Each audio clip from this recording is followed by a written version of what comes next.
আসসালামু আলাইকুম। জনপদের খবরে আমন্ত্রণ জানাচ্ছি আমি প্রিয়াঙ্কা। এখনকার সংবাদ আয়োজন একই সঙ্গে চ্যানেল আই এর ইউটিউব চ্যানেলে এবং চ্যানেল আই এর ওটিটি প্ল্যাটফর্ম আই স্ক্রিনে লাইভ স্ট্রিম হচ্ছে। যাচ্ছে বিস্তারিত সংবাদে। গাজীপুরের সাংবাদিক আসাদুজ্জামান তুহিন হত্যার ঘটনায় অজ্ঞাতনামা ২০ থেকে ২৫ জনকে আসামি করে বাসন থানায় হত্যা মামলা করেছেন তুহিনের বড় ভাই। ওই ঘটনায় পুলিশ সন্দেহভাজন ৫ জনকে আটক করেছে। পুলিশ বলছে প্রাপ্ত তথ্য সিসিটিভি ফুটেজ দেখে আসামিদের শনাক্ত করা হয়েছে। গাজীপুর প্রতিনিধি ফজলুল হক মোড়লের পাঠানো তথ্য ও ভিডিও চিত্রে শাকের আদনানের রিপোর্ট। গাজীপুর মহানগরীর চান্দনা চৌরাস্তায় মসজিদ মার্কেটের সামনে এভাবেই কুপিয়ে ও গলা কেটে হত্যা করা হয় দৈনিক প্রতিদিনের কাগজ পত্রিকার স্টাফ রিপোর্টার আসাদুজ্জামান তুহিনকে। সিসিটিভি ক্যামেরায় ফুটেজ বিশ্লেষণ করে পুলিশ বলছে, চান্দনা চৌরাস্তায় এক ব্যক্তিকে ধাওয়া করছিল সন্ত্রাসীরা। মুঠোফোনে অস্ত্রধারীদের ভিডিও করছিলেন সাংবাদিক আসাদুজ্জামান তুহিন। পরে সন্ত্রাসীরা তার দিকে এগিয়ে আসলে একটি চায়ের দোকানে আশ্রয় নেন সাংবাদিক তুহিন। সেখানেই কুপিয়ে হত্যা করা হয় তাকে। নৃশংস হত্যাকাণ্ডের ভিডিও ছড়িয়ে পড়লে আতঙ্ক তৈরি হয় স্থানীয়দের মধ্যে। পুলিশ জানিয়েছে অপরাধীদের গ্রেপ্তারে অভিযান চলছে। যখন তুহিন ডিলিট করতে চায় না কিংবা ভিডিওর বিষয়টা অস্বীকার করতে চায়, তখনই তারা ওই অবস্থাতেই ক্ষিপ্ত হয়ে তাকে উপর্যুপরি আঘাত করে মেরে ফেলে। আমরা আমাদের সিসিটিভির ফুটেজে আমরা ঘাতকদেরকে আইডেন্টিফাই করতে পেরেছি। তদন্তের প্রয়োজনে আমি নামগুলো ডিসক্লোজ করতে পারছি না। হত্যাকাণ্ডের প্রতিবাদে গাজীপুর এবং তুহিনের গ্রামের বাড়ি ময়মনসিংহে সাংবাদিকরা মানববন্ধন ও বিক্ষোভ করেছেন। দৃষ্টান্তমূলক শাস্তির ব্যবস্থা করবে। তুহিনকে যেভাবে প্রকাশ্যে দিবালোকে হত্যা করা হলো, এর চেয়ে দেশে আরও কোনো বর্বর ঘটনা আছে বলে আমি মনে করি না। নির্মমভাবে পিটিয়ে কুপিয়ে জবাই করে হত্যা করার ঘটনা পৃথিবীর অন্য কোনো দেশে আছে কিনা আমার জানা নেই। এছাড়া গাজীপুর মহানগরীর সদর থানার কাছে প্রকাশ্যে দৈনিক বাংলাদেশের আলো পত্রিকার সাংবাদিক আনোয়ার হোসেনকে পিটিয়ে ও ইট দিয়ে আঘাত করে গুরুতর জখম করা হয়েছে। গাজীপুরে শুক্রবার সকালে বস্তাবন্দি একজনের মরদেহ উদ্ধার করেছে পুলিশ। শাকের আদনান, চ্যানেল আই। নওগাঁর নিয়ামতপুরে গাছ কাটাকে কেন্দ্র করে দুটি হত্যার ঘটনা ঘটেছে। ওই ঘটনায় অভিযুক্তদের পরিবারের নারী, শিশু ও বয়স্ক সহ ১০০রও বেশি সদস্যকে ৩ মাস ধরে বাড়িতে ঢুকতে না দেওয়ার অভিযোগ উঠেছে। দোষীদের বিচার ও নির্দোষদের নিজ বাড়িতে বসবাস করতে দেওয়ার সুযোগ চেয়ে প্রশাসনের হস্তক্ষেপ চেয়েছেন ভুক্তভোগীরা। নওগাঁ থেকে ইমরুল কায়েসের পাঠানো তথ্য ভিডিও চিত্রে আল মুকসিদের রিপোর্ট। নওগাঁর নিয়ামতপুর উপজেলার ডাঙ্গাপাড়া গ্রামের একটি মেহগুনি গাছের মালিকানা ও গাছ কাটাকে কেন্দ্র করে 10ই এপ্রিল সংঘর্ষে নিহত হন শরীফুল ইসলাম ও আজিজুল হক। এই ঘটনায় 61 জনকে আসামি করে নিয়ামতপুর থানায় মামলা করেন শরীফুলের স্ত্রী শাহনাজ বেগম। অধিকাংশ অভিযুক্তকে গ্রেপ্তার করেছে পুলিশ। জামিনেও আছেন কেউ কেউ।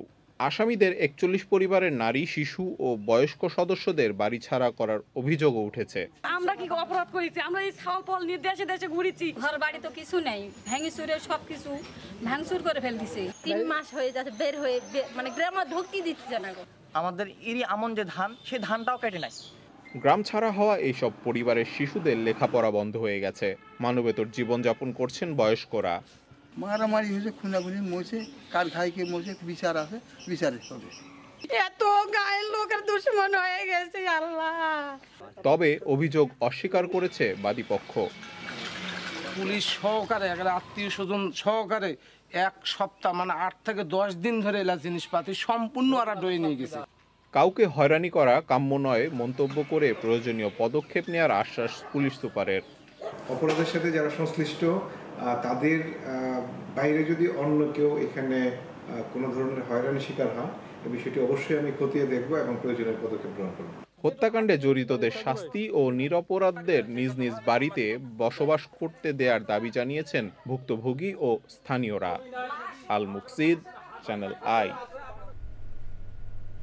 রংপুর নগরীর মুলাটোল পাকার মাথায় ব্যবসা প্রতিষ্ঠানে হামলা, ভাঙচুর, মালামাল লুটের অভিযোগে সংবাদ সম্মেলন করেছেন ভুক্তভোগীরা। ভুক্তভোগী আকিফুল ইসলাম টুটুল জানান, 2019 সালে মুলাটোলে তার কেনা ও খাজনা খারিজ করা 24 শতক জমি পূর্বের মালিকের কেয়ারটেকার মশিউর রহমান নিজ নামে ভুয়া দলিল করে তা স্থানীয় কয়েকজনের কাছে বিক্রি করে দেয়।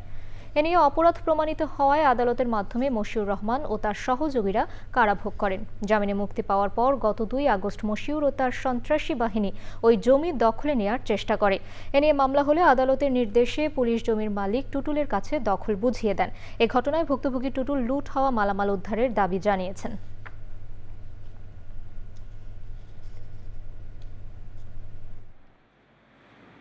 সেনাবাহিনী পুলিশের যৌথ অবস্থান নিয়ে তারা আমাদেরকে আমার এই গোরান ঘর বন্ধ করে তারা চাবি নিয়ে যায় এবং আমাদেরকে ওখানে ডাকে। পরবর্তীতে আমরা ওখানে গেলে তারা কাগজপত্র আমাদেরকে দেখে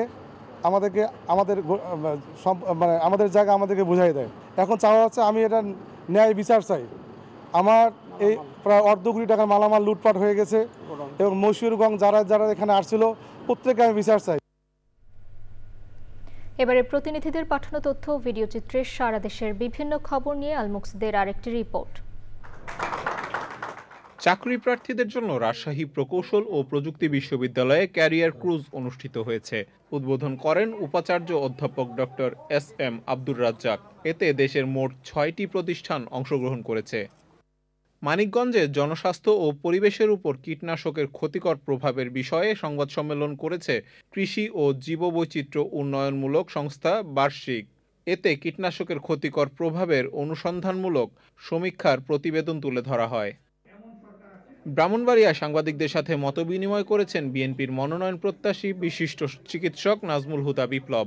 জুলাই বিপ্লবের বর্ষপূর্তি উপলক্ষে নোয়াখালীর চাটখিলে জনসভা করেছে উপজেলা বিএনপি। প্রধান অতিথি ছিলেন বিএনপির নির্বাহী কমিটির সদস্য মামুনুর রশিদ মামুন। সভায় উপজেলার বিএনপি ও অঙ্গ সংগঠনের নেতাকর্মীরাও উপস্থিত ছিলেন। আশুলিয়ায় দুর্নীতি, অনিয়ম ও জনসাধারণের হয়রানি এবং জনভোগান্তির প্রতিবাদ ও সাব রেজিস্ট্রার খায়রুল বাশার ভূঁইয়া পাভেলের অপসারণের দাবিতে মানববন্ধন ও বিক্ষোভ মিছিল হয়েছে। সাব রেজিস্ট্রি অফিস, দলিল লেখক কল্যাণ সমিতি অফিস চত্বরে ওই কর্মসূচি পালন করা হয়। আল মুকসিদ, চ্যানেল আই।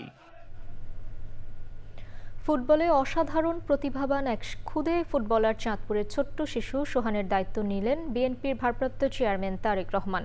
সোহানের বাড়িতে গিয়ে ফুটবলের সরঞ্জাম ও নগদ অর্থ তুলে দেন বাংলাদেশ জাতীয় দলের সাবেক সাফজয়ী অধিনায়ক ও ঢাকা মহানগর উত্তর বিএনপির আহ্বায়ক আমিনুল হক। চাঁদপুরের মতলব উত্তর উপজেলার জহিরাবাদ ইউনিয়নের 5.5 আনি গ্রামের বাসিন্দা মোহাম্মদ সোহেল প্রধানের ছেলে সোহান। বয়স মাত্র 5.5 বছর।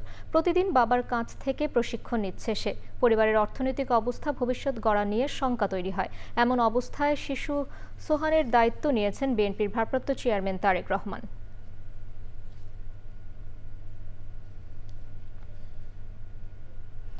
জনপদের খবর আজকের মতো এ পর্যন্তই। একটু পর কৃষি সংবাদ দেখার আমন্ত্রণ জানিয়ে শেষ করছি। ধন্যবাদ সবাইকে।